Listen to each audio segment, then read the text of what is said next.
Hello, Garland Nixon here. We're hanging out with Mark Sleboda, and we're going to talk about the ultimatum. We're going to talk about the Turkish Syria project. We're going to talk about what the hell's going on in the Pacific, where the U.S. is trying to Ukrainize all of their allies. Let's talk.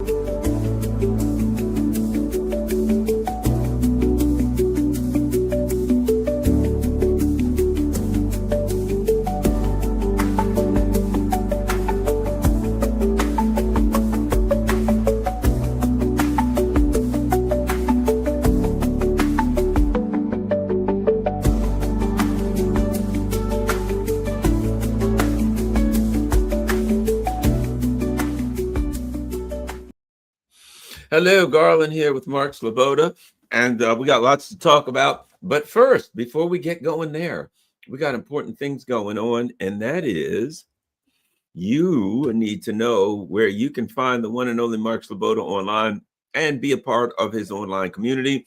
And that is, check this out, Boosty.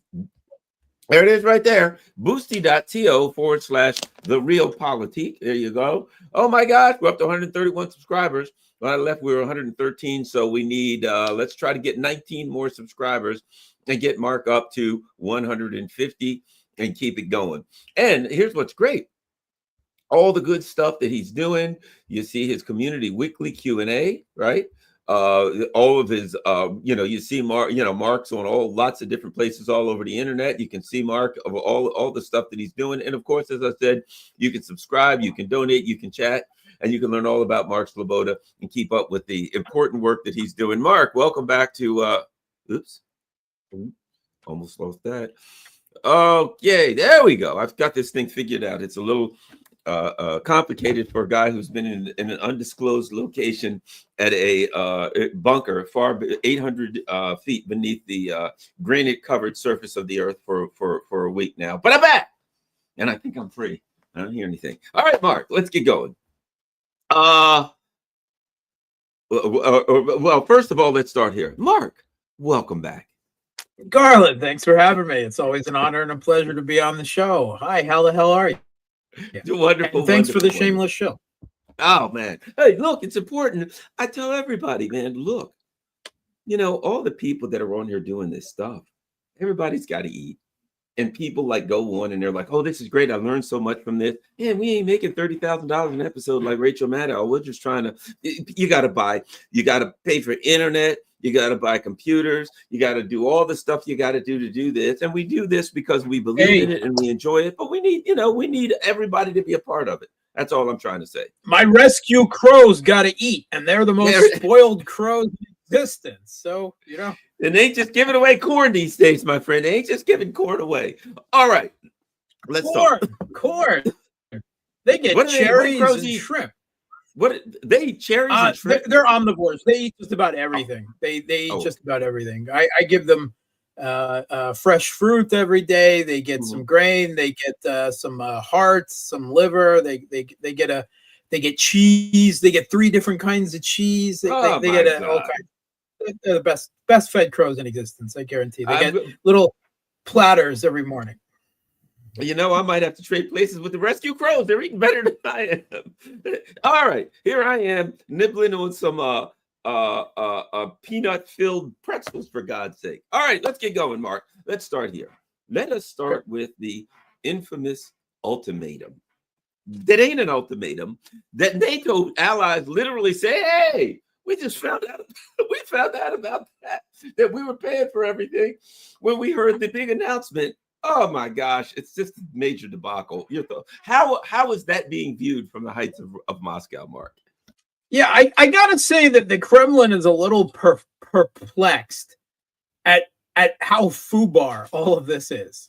To use the military acronym, effed up beyond all recognition, because they're originally, I think, they're trying to figure out what is up with this, and I think several days into it now, they've realized that the reason is there's no coherent Trump administration policy, right? They're just going by the seat of their pants at this point. They've got no plan. Obviously, there is big disagreement within Trump's team and he's shifting one way and another, and he's not making a whole lot of sense, from interview to interview, from Truth Social to Truth Social. He's just weaving all over the place. And when he's talking about things like providing Patriot systems, he obviously doesn't have an effing clue what he's talking about. I mean, the suggestion that there's some European country that has 17 Patriot systems. It's obviously he's not talking about batteries, because there isn't a single European country that has that many, right? I assume he was talking launchers or something of the like. But yeah, he's frustrated. He's angry. For some reason, he is blaming President Putin for, he said President Putin, he always has a nice conversation with Putin, but it's always nothing but BS. And that he expected that a deal would have been reached already months ago. And I'm like, Putin has been 100% consistent on Russia's stance since before Trump was elected, right? That has not changed one iota. Maybe Trump convinced himself that he could get Putin to show some flexibility, to make concessions to the United States because he's Trump, right? I mean, that's the art of the deal. You either do what I say, or I'm gonna mafia all over your butt and make all kinds of threats and go after your niece and your cousin's house, set it on fire and everything else. And that seems to be where Trump is. Now, obviously, he has an enormous amount of pressure from the anti-Russia war hawks within his own administration, the deep state, the media, which is actually a big driving factor, a political, ideological, part of driving everything, but and the European elites. He is, there's no other way to describe what he's doing. He can claim this isn't his war all he wants, but when he's falling right back into the same Biden administration policy of arms and sanctions, which is what he is signaling he is doing, then it is his war, right? And he is following down the same failed footsteps as his predecessor. Now, we can talk about how real all of this is, but that has nothing to do with Trump. As far as I'm concerned, it has nothing to do with Trump, shall we say, pulling his punches. It's simply that the U.S. doesn't have any punches left. That's what it is. It's not that Trump doesn't want to provide weapons to the Kiev regime that could win this war. It's that the U.S. can't provide weapons, either the quality or the quantity of the weapons that would change anything substantially operationally on the battlefield. The same thing with sanctions. Russia has now endured more than 30,000 sanctions from Western countries in the last decade. 30,000. It's already like an absurd number, right? I mean, it's pointless to even talk about it at this point. And of course, these aren't actually really sanctions against Russia. What they are is he's planning tariffs, another tariff war, on top of his already largely failed tariff war with much of the rest of the world.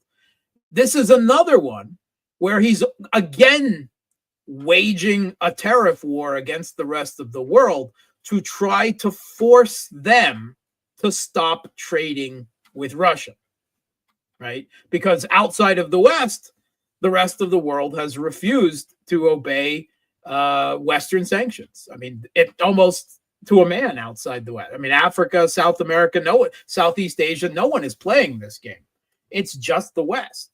So He's threatening right now 100% tariffs on Russia.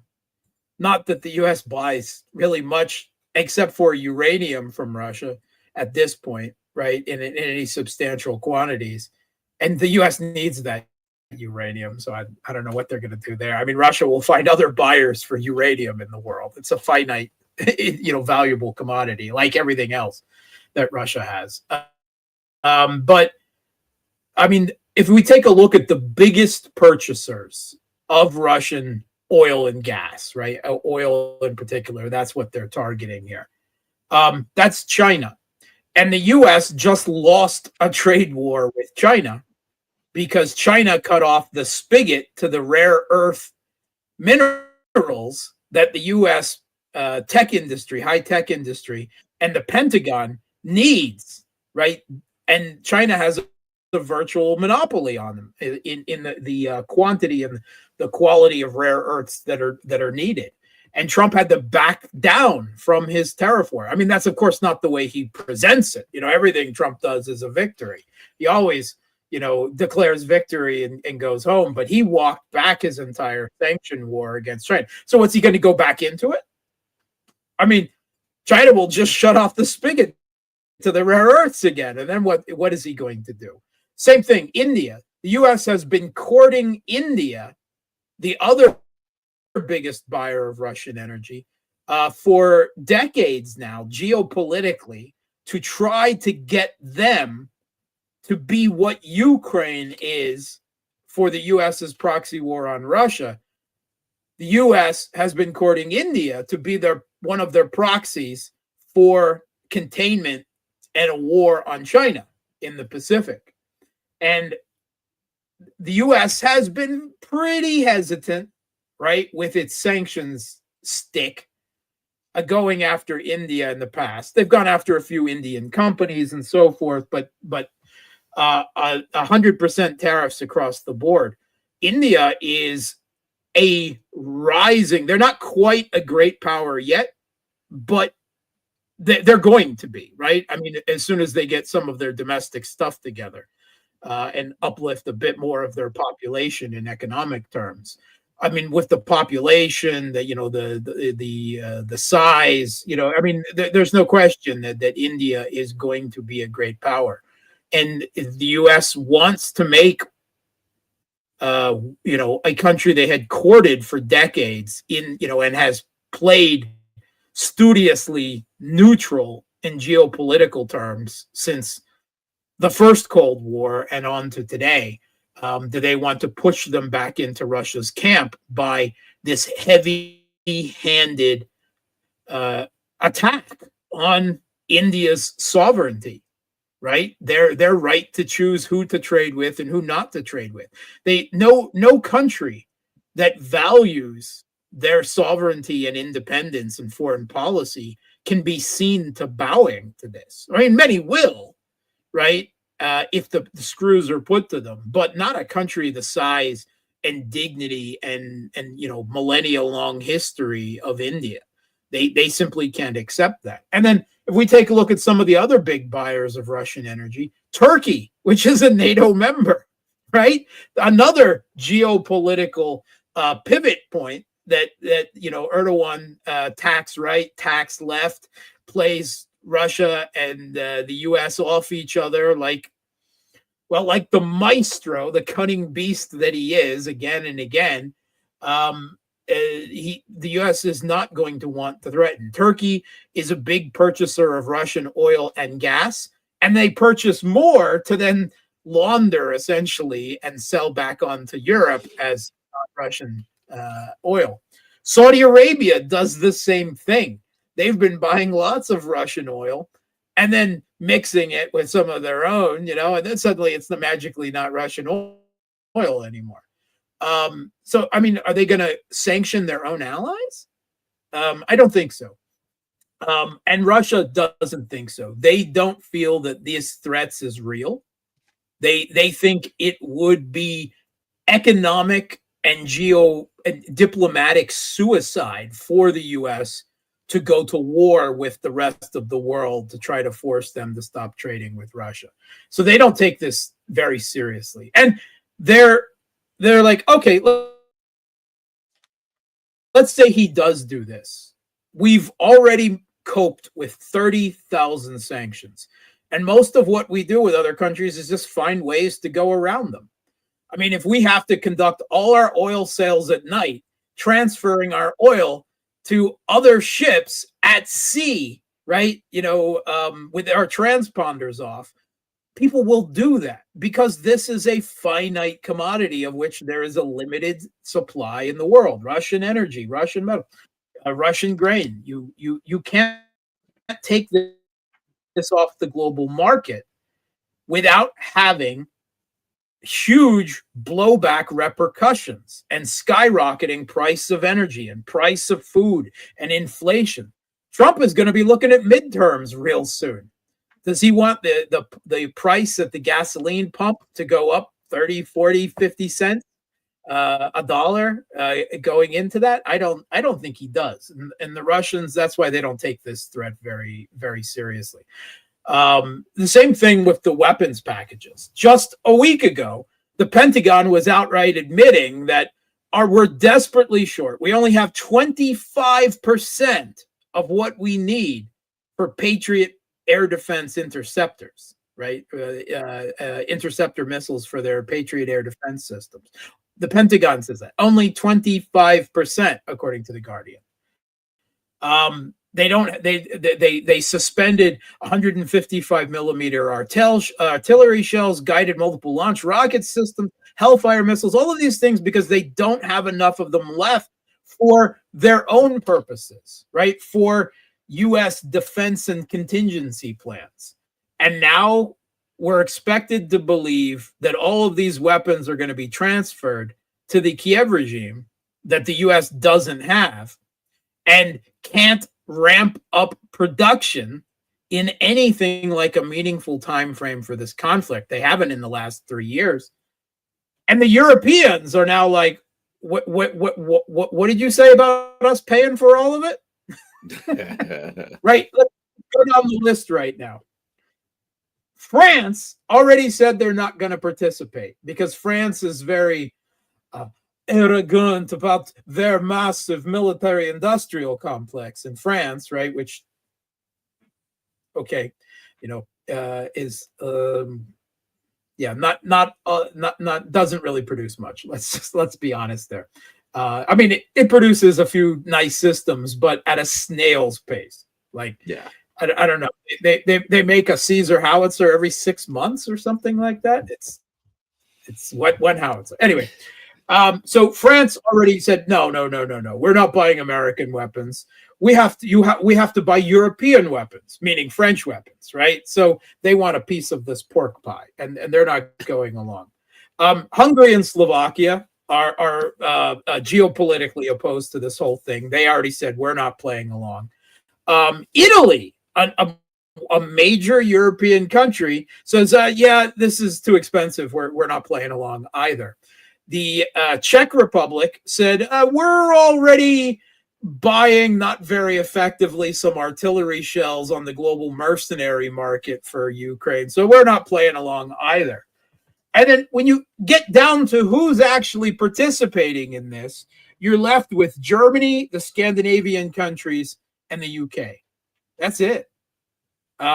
So the rest of Europe is already, not playing along. And it's obvious that they don't even have plans for this, right? Even if they were to do this through NATO. And this is the sleight of hand for all of those people who are still some kind of Trump is MAGA 5D chess or something like that.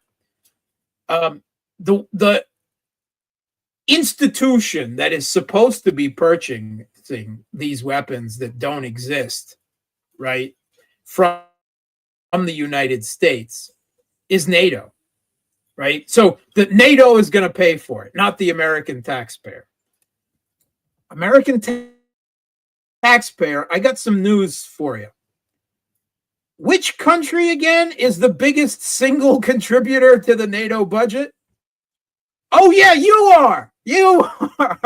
So you see how this sleight of hand works? NATO's going to pay for it all, not us, but who pays for NATO, right? I mean, so this type of shell game, the Russians are not impressed by it. We have a wonderful tweet by the Russian deputy chair of the Security Council, the former president and prime minister, Dmitry Medvedev, which I take it is supposed to be some kind of basically a poem. It doesn't quite translate into English at like haiku or rhyming. But what Medvedev tweeted was, Trump issued a theatrical ultimatum to the Kremlin. The world shuddered, expecting the consequences. Belligerent Europe was disappointed. Russia didn't care. To quote Voltaire, I've never made but one prayer to God, a very short one. Oh Lord, make my enemies ridiculous. And God granted it. Yes. I think that's a good paraphrase of what Voltaire said. Yeah. Exactly. The other, when I heard it, and I'm like, okay, let's see. And as the day went on, and this thing, it became obvious it wasn't real. Here's what I thought to myself. Here's what I heard of it. Hey, Trump? What are we going to do? I don't know. Let's try to buy time. How much? 50 days. That's what it was. It was, let's just make something up. We'll say we're going to do whatever, but we need 30 days. 30 days ain't enough. 40, it ain't enough. 50, okay, 50, whatever. Just write something down and just say, I don't give a crap what you put in there. Just make sure we've come upon 50 days. Get me 50 days. And he just wrote some bullshit down and said, okay, how much time did you get me? 50 days. Give it to me. I'll read it. That's all I heard was 50 days. Trump bought 50 days of time for himself, maybe kind of as best he could. What do you think about my interpretation of the whole bull crap, Mark? Yeah, that's all I can come up with. And as far as I understand, that's the same thing. The Kremlin was scratching their head at that. Why not immediately? Why not 24 hours? Why not? Why 50 days? What is that, right? And I agree with you. I think they're desperate. They don't know what the fuck they're doing, and they're just kicking the can down the road 50 days, right? I can't come up with any other logical explanation. Now, I said up to 50 days. I mean, that could be like, up to 2 weeks with Iran, and then, the next day they're bombing, or, something like we don't know. But I that's the most important thing, is I don't think the Trump administration knows either. Again, they don't have a coherent, agreed upon policy. They're still arguing amongst themselves. Trump is listening to one guy and listening to another guy, and he doesn't know what he's doing. We've had reports in a couple of media outlets, the Financial Times, I believe the Wall Street Journal, that Trump had been talking to Zelensky and others about transferring missile systems to Ukraine. Supposedly, Trump asked Zelensky, "Can you hit Moscow? Can you hit St. Petersburg too?" Right, to apply some pressure to them, and Zelensky, says, "Oh, we'd love to, if you can give us the weapons that could actually do it." Right, and one source in the Western media said Trump had suggested himself. We don't know whether that's true or not. This is coming from David Ignatius in the Washington Post, who is the CIA's man in the Western media. So did Trump say this? That's possible. It's possible he doesn't know anything about the Tomahawk and just threw it out there, right? It's possible that someone else is making some type of leverage play, someone within the deep state, and saying that it was Trump when it was someone else pushing this policy. The thing is, they can't transfer the Tomahawk to the Ukraine. They know that, right? They're looking at all their weapon systems, and they're saying, what can we provide to the Kiev regime that they can use and would change something strategically, operationally on the battlefield? They've already tried the ATACMS, right? And it was this administration that admitted they transferred some 500 ATACMS missiles to the Kiev regime. They ran through almost all of them to no operational effect. right? It didn't change the outcome of the conflict at all, because Russian air defense and electronic warfare adapted very quickly, and they just blocked the GPS signals and the ATACMS. They did not hit their targets far more than they actually hit their targets, right? That was the end of the day. And this was, supposed to be a game-changing weapon. The Tomahawks, right? This is a very long-range cruise missile, right? It has several different evolutions and iterations at this point, but it is at this point already an older system in its basic design. It certainly has the range to hit Moscow, but the U.S. fires these from ships or from strategic bombers, primarily ships, right? The Kiev regime has no navy, right? 75% of their navy defected back in 2014 to Russia when the government was overthrown, right? And that's according to Radio Free Europe, Radio Liberty. And they took 75% of their ships with them, right? They have nothing. I mean, they've got some coastal boats that the U.S. provided them. That's it. So that's out. They have no strategic bombers, so they're not going to be using them. And until recently, the U.S. was bound by the Short and Intermediate Range Nuclear Forces Treaty that also applied to conventional missiles, that said that they couldn't use a system with the range of the Tomahawk land-based, right? That's why they were using it only with sea and air carriers, right? So they don't have a great option for launching the Tomahawk from the ground. They have one system, the Typhoon, that can do it, but they've got like 3 or 4 of them. I mean, that's it. And they're big lungering things. They would need Americans to fire these missiles anyway. And here's the thing about a Tomahawk is a Tomahawk is potentially a strategic weapon because they can carry a nuclear warhead. And the Russians know that. And the Americans know, the Russians know that. So any Tomahawk that was actually fired into Russia, particularly, let's say, a big city like Moscow or St. Petersburg, Russia has to treat that as a potential nuclear first strike. They can't play around with that because they don't know. Particularly with this administration that is a little off its rocker and the America's pretty desperate. That immediately puts us in a potential World War III situation because Russia sees a missile that is a potential nuclear weapon hurtling towards Moscow. What are they going to do? Well, they're going to fire a nuke back just to be safe, right? Escalate, So, and the name of the David Ignatius article that said that Trump had suggested the Tomahawk. Anyway, they've walked off the Tomahawk, right? They some sane people in the Pentagon or wherever explained to Trump or whoever was pushing this, yeah, that's not possible. We can't do that, right? Carriers, potential nuclear war, right? We can't do the Tomahawk with Russia. It doesn't work.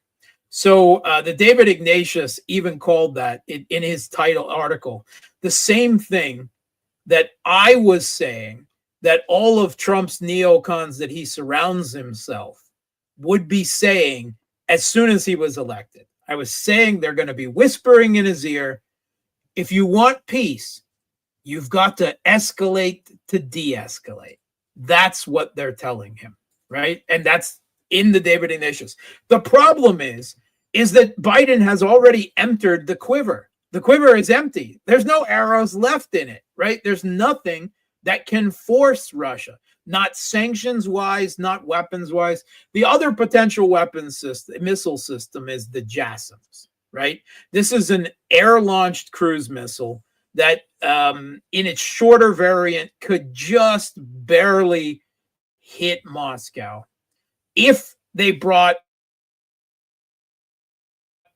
the carriers for it, the F-16s, because it's got to be the F-16 that flies them, all the way up to the contact line to fire them, which means they would have to be bringing them well within range of more advanced Russian air forces, much longer range air-to-air missiles like the R-37M, and into range of Russia's air defense systems, the best in the world, like the S-400.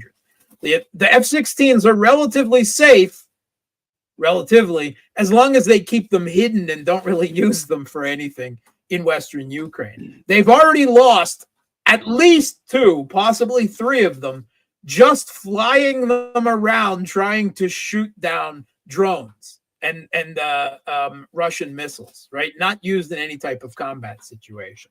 So in order to fire the JASSMs, they have to bring those things up to the front line to hit Moscow. And that's not an option either, right? They don't have enough F-16s. They don't have, the pilots don't have the experience. They would be massacred, would very quickly adapt, if not immediately, because of their air defense and electronic warfare. These weapons are GPS guided like everything else, and Russia can block GPS with their electronic warfare systems. So they wouldn't get any bang for the buck out of it, and Russia would feel the need to respond at that point, right?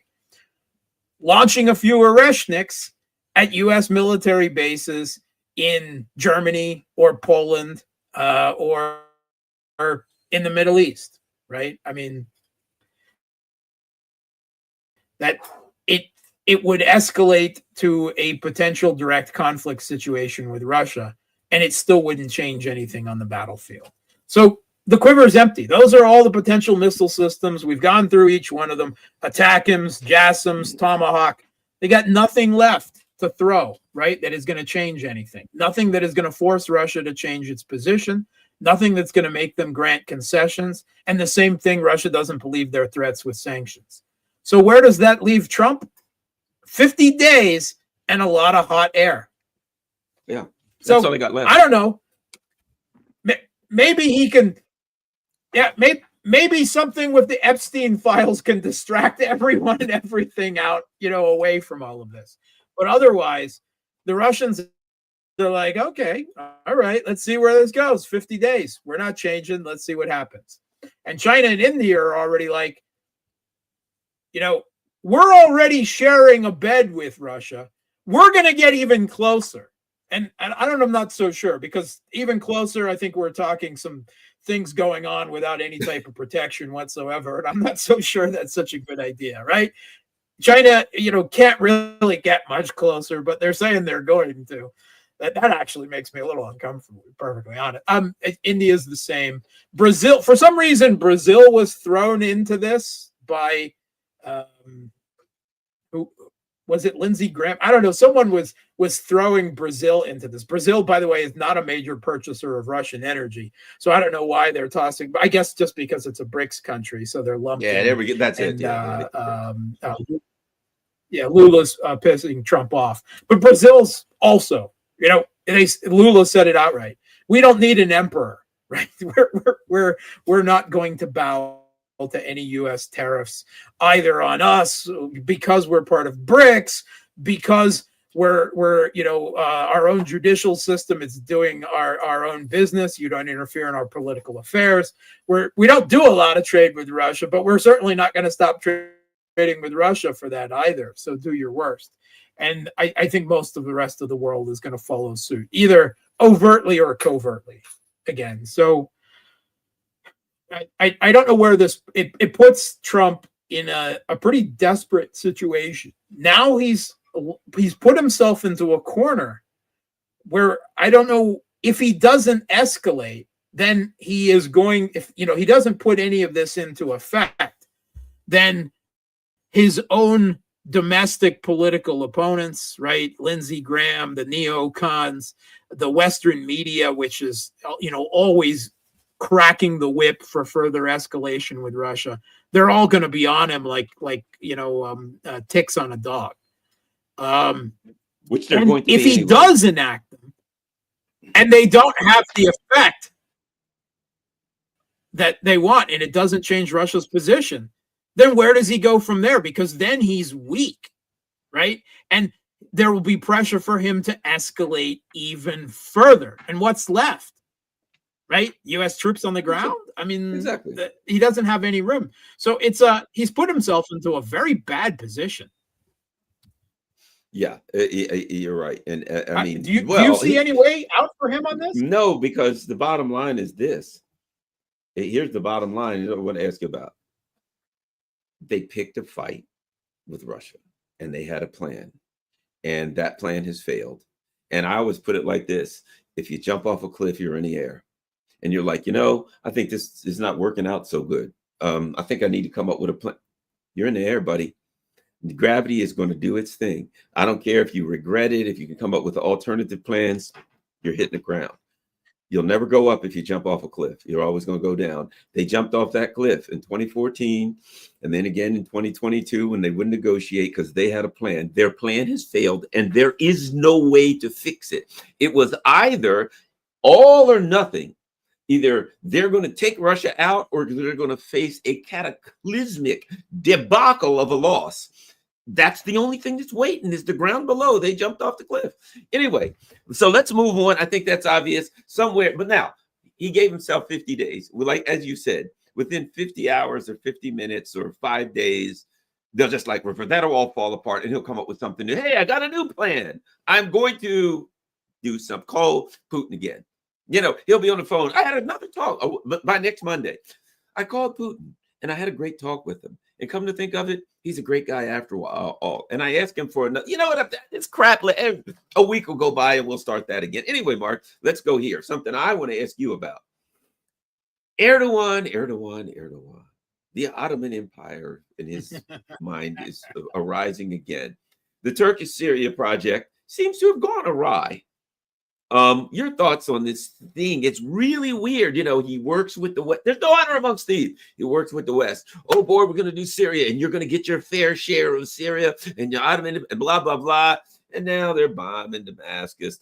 He's being double crossed. He double crosses everybody anyway. The Syria Turkish project, Mark. What do we need to know about it? What do you make of it? Okay. So, 90% of this whole, Hayat Tahrir al-Sham seizing Syria with barely a fight, right?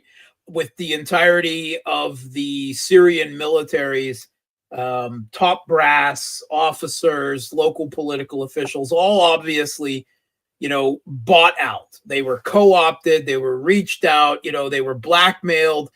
We saw this going on in Iran, right? Calling up generals and threatening their families, and right, that the Washington Post was openly talking. This has happened on a massive scale in Syria, and the Syrian army, 200,000 on paper, stood down against an Al-Qaeda force that most people say numbered 15,000 irregulars, right? So, and Russia and Iran were left like holding the bag. They were ready to fight for the Syrian government to the end, and the Syrian government's own forces just melted away into nothing, and then they had no choice.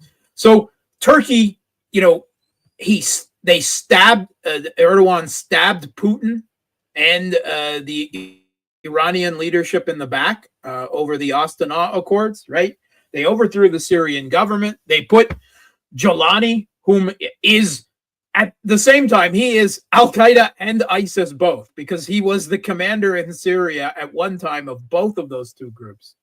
And he's been running Syria predictably, the parts of it that he controls as as you would expect from a rabid Wahhabist jihadist, right? Massacres of the Alawites and the Christians, and now an ethnic minority more prevalent in Syrian south, the Druze. Some of the videos coming out of these territories of what the regime's Al-Qaeda forces have been doing, the new regime, are, they're, you don't want to watch them. They'll keep you up at night. Now the Druze, they have a different, they have a complicated ethnic and history. And there are some of them in the territories like the Golan Heights and some areas of Israel. So desperate for protection from the jihadis, they turned to Israel, right? Israel had already advanced quite significantly and seized territory beyond the Golan Heights in southern Syria. And they were already into that area where this ethnic minority is already significant. And they asked them for help. And this gives Israel a pretext, right, to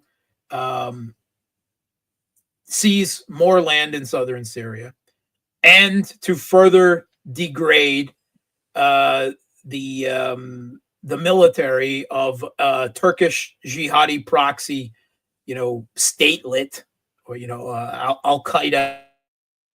It's best to just call them a new Islamic State, because that's essentially what they are, right? And I believe that Israel was probably backing up Turkey in the overthrow of the Syrian government, right? Mossad was probably involved. The CIA was involved, right? MI6, the French, they were all probably had their hand in it, but it was Turkey by and large. But, there's no honor among thieves, and a new geopolitical situation opened itself with the Syrian government gone.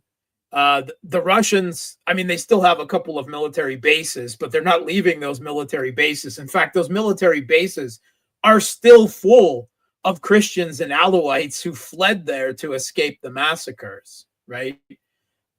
They're not challenging this. And now there's an open game in Syria. This jihadist government can't keep control of the country. The Americans and the Kurds are still camped out in the east of the country. And Erdogan is fighting that this whole thing is a much bigger mess than he wanted it to be. The new, Turkish proxy jihadi regime of Jolani has done everything they could to avoid conflict with Israel, but Israel's not interested.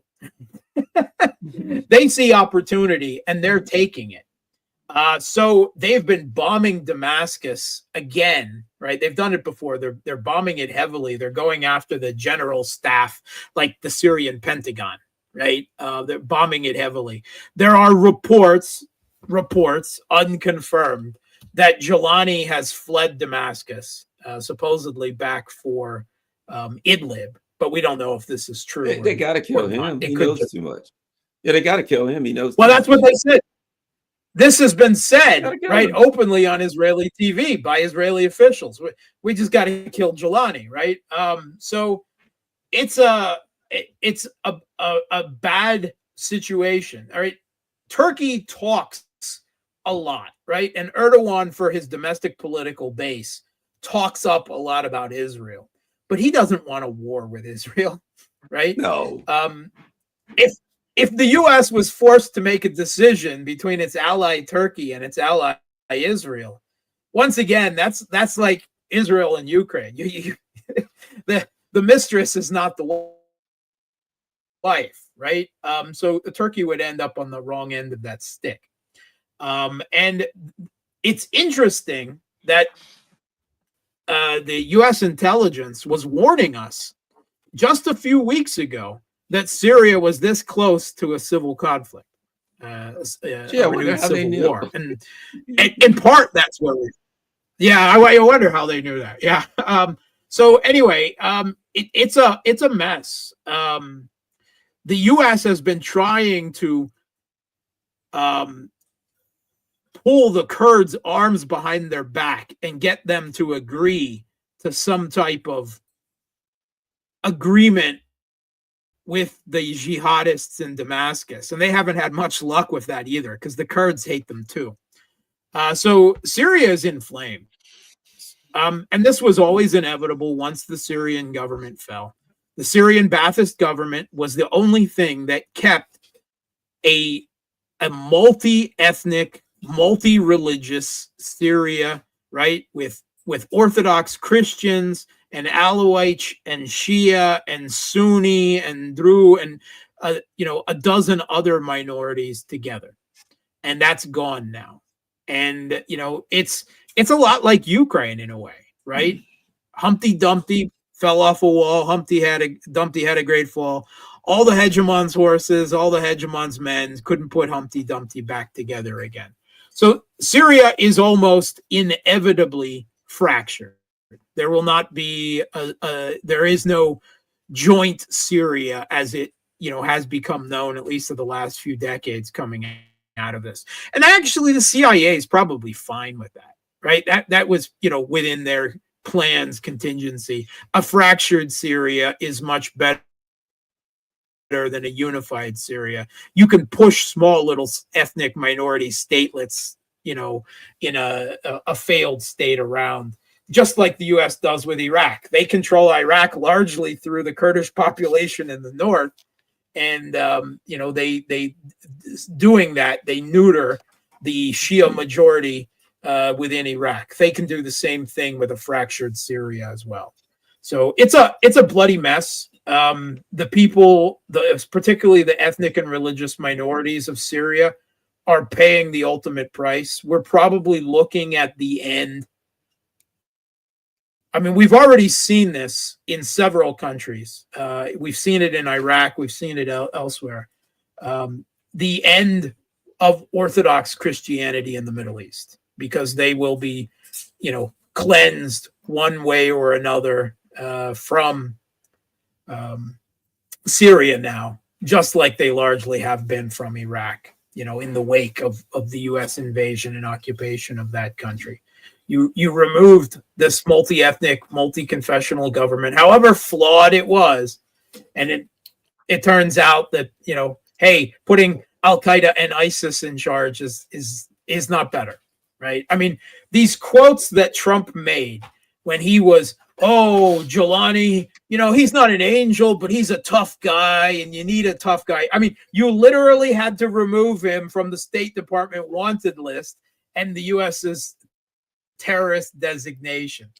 And then Trump commented that he thinks Giuliani is a good-looking guy. What is that? I don't even know. Are we even supposed to believe? Are we even supposed to believe that Israel's like, we're going to have to kill Giuliani, and Trump doesn't know anything about it? That they weren't like sitting with Bibi. Well, what do you want to do about Syria? And Trump's like, well, you could kill Giuliani. Yeah, well, that's done, of course. But I mean, what else? Other than things that are fairly obvious, but what else? You know what I mean? And so Trump's like, yeah, I like Giuliani. He's a good guy. He's a wonderful guy. Yeah, kill him. Okay. I mean, that's the way he did Iran. Iran, let's talk. Let's be friends. Yeah. All right. Hey, yeah, look over here. Yeah. All right. Now you can attack them. I got their attention. Giuliani, love you. Hey, give me a handshake, brother. Love you. You're a dead man. That's the way Trump negotiates. He smiles in your face. Yeah, it's his mafia style. Yeah. He just kills anyone who doesn't agree with him. And just if like they do agree, he kills them too. Giuliani agrees with him. Everything you want. Puppet. You name it. He kills him anyway, because why not? Because why not at this point? The fate of U.S. proxies is always the same. How about this? Let's end up with this last thing. Let's go to the Pacific. Let's move to the Pacific. Well, if Ukraine hadn't worked out well enough for the Ukrainians, apparently now the Americans are saying to the Australians and the Japanese, hey, look, notwithstanding a little bit of trouble we had in Ukraine, we're going to do the same thing to China. And guess who is nominated to come to the front lines? Australia and Japan. We want you to commit to going to war with a country that's 10 million times your size. Oh, did we mention they got nukes? And did we mention we ain't going to support you? We got nothing to give you. We're kind of broke and we're out of weapons. So you're kind of on your own there.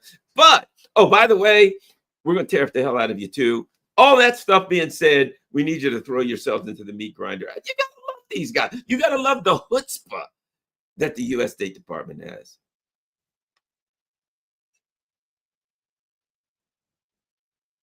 Yeah. So again, there's only 3 flavors of official in the U.S. blob, right? The U.S. foreign policy elite, the deep state. Ben Rhodes called it the blob. Right? They all want war with Russia, China, and Iran as holdouts against U.S. hegemony. They just prioritize those conflicts differently. And that's the main actual foreign policy. what is more important? What comes first and gets the most resources? War with Russia, war with Iran, or war with China? Well, the Biden administration settled on war with Russia. We can take out Russia very quick, ignore the Middle East, and move on to China. That didn't work out so well for them, right? The Trump administration comes in. Well, that didn't work out for Russia, but we can take out Iran really quick and then pivot to China. Well, they didn't take Iran out really quick either. And now they're like, all right, well, let's just go for China, right? I mean, that's where they are now. And because we already know they don't, again, the U.S. Achilles heel, they don't have air defense systems. They have no ability to ramp them up in any kind of reasonable time frame or scale. And the Patriots were never very effective to begin with, right? If we're being honest. And they're short of all these other missile systems and munitions. But they're still fantasizing about some kind of conflict with China in the Taiwanese Straits or South China Sea, about provoking something there. And Elbridge Colby in the Pentagon, is leading that charge. Now, again, because the hegemon's new burden sharing, right? They wanted their proxies to do all the work. So we had the word out this week that the U.S. has contacted Japan and Australia. And they're like, let's just say a conflict happens to break out with China over Taiwan. You're going to lead from the front, right? So the U.S. is pressuring Japan and Australia to, commit what they would provide for that conflict. And I mean, let's just imagine you're China hearing all of this, right? I mean, do they think that China doesn't listen to these open and public conversations? I mean, I don't know. And then they want China to agree to stop trade with Russia or Iran, or, I'm just, I don't know. It's really slapstick theater. I mean, how they lost the ability to balance, right? Balancing great powers, pivot one way. Kissinger, there's lots to say about Kissinger and Nixon, but they knew how to divide and conquer. They knew how to balance great powers, right? To divide and conquer. And the current, whether it's the Biden administration or the Trump administration, the current spate of U.S. leadership, they have no idea how to do this. And it really comes across, frankly, in geopolitical and realpolitik terms is kind of amateurish, kind of really. I think it's worse. It's almost like a bad theater. I think it is. It's like a B movie. It's farcical. It's absurd. You look at it, it's like amateurish. In a way, to me, would be like, well, I understand where there's going, but it's just, kind of simple-minded. You look at it, you're like, what the hell are these guys? You know what I mean? It's farcical. It is preposterous and absurd. And it's like looking at someone saying, you really think that's a plan? At the same time, you just notified Japan that you got like 25 or 30% tariffs on them. Hey, we got to got two things. Number one, Japan and South Korea, right? We're screwing over Toyota and Lexus and all of those great Japanese Hondas, the ones that last a long time that Americans like to drive. Yeah, screw you. They're up 25%. Number two, we got this war going on with China. That's your number one trading partner. We want you to commit economic suicide, if not complete total suicide. And but you won't be really too militarily or economically strong because we're going to screw you first. And you're like, I'm out of words. Yeah, the Australians are still spineless, moronic sycophants, right? To the U.S. hegemon. But in Japan and South Korea, they're starting to have second thoughts about all of this, right? There's domestic questions, right, politically in the media that are like, do we really want to go down this path? I mean, these guys just slapped us with 25% tariffs, and now they want us to jump first into an island hopping war with China for them. The new government in South Korea, right, is is trying to back out of the whole conflict thing, desperately trying to improve relations with Russia. You know, they've ended up really on the short end of the stick there with the new Russian North Korean mutual alliance, right? Let's be frank about what it is, alliance.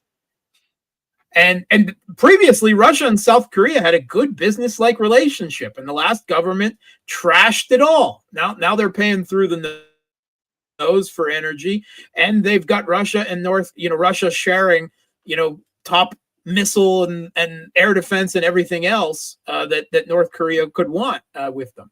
And Japan is starting to question the wisdom.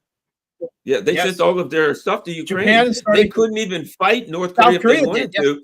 Yet South Korea sent all of their shells. They sent all of this stuff to Ukraine. So even if the U.S. was to shove them into a fight with South Korea, they'd run out of stuff in a day because it's all gone to Ukraine and been blown to hell. On behalf of the people who, now that they are disarmed, and might I add, backed an attempted coup that was going to slaughter the people who are in charge now. They were going to have a coup where they literally executed the South Korean politicians who are in charge right now. And now they got the nerve to come back to them and say, and we want you to commit suicide on our behalf. It is beyond belief, Mark Sleboda. Yeah, and just take a look at the headlines, even in the Western media, right? This isn't just us. The Financial Times, Japan faces an era-defining reset with the United States, right? Talking about U.S.-Japanese tensions. The Washington Post, Japan, after 101 tough days, learns a hard lesson about U.S. alliance, right? So Japan pushes back a turning point in U.S. relations, right? This is happening, right? Now you can argue how far Trump will continue to push things and how far Japan will go, but obviously Trump's diplomacy is exploding everywhere, right? Not just with ostensible U.S. opponents, but with U.S. allies as well. Israel isn't even completely happy with them. So no, well, and Trump's got big problems. Well, we're okay. We got 3 minutes, so then I'll ask you this, Mark. Your take on? I gotta head out. Oh, okay. Well, in that case, we'll do this. Don't forget, everybody. Mark Sleboda, Boosty.to, the Real Politic with Mark Sleboda. We're only up to 131 subscribers. We need 19 more. So go there and subscribe now. We need to get to 150 subscribers ASAP. Thanks a lot, Mark Sleboda, and I look forward to talking to you soon. All right. Thanks for having me. All right. Okay, everybody. That's Mark Sleboda. As always, follow him on X and follow him at boosty.to. Now let's look and see, do we have any super chats? We got any super chats? I don't see any, but if I find any super chats, I will answer them before we go. 3 p.m. Guess who's? This is a big day. Now that I'm back from the bunker. 3 p.m. we got Larry Johnson. 9 p.m. tonight. This is all Eastern Standard Time. 9 p.m. tonight. The one and only Andrei Martyanov. All right. Let me go here. Numero uno. Follow me on Telegram. Follow me on Rockbin. Follow me on Rumble, of course. Last but not least, if you can afford it, whether it's Patreon or Buy Me a Coffee, PayPal, Cash App, whatever the case may be, if you can afford it, please make sure you take the opportunity to support the channel if you can afford it. Even if you can't, the most important thing you can do is share this on all your social media platforms. Ivan B, thank you very much. Ivan B with the super sticker. Highly appreciated, everybody. All right. Thanks a lot, everybody. I'll be back 3 p.m. So give me 2 hours and come back. And guess what? We got Larry Johnson. I'm out.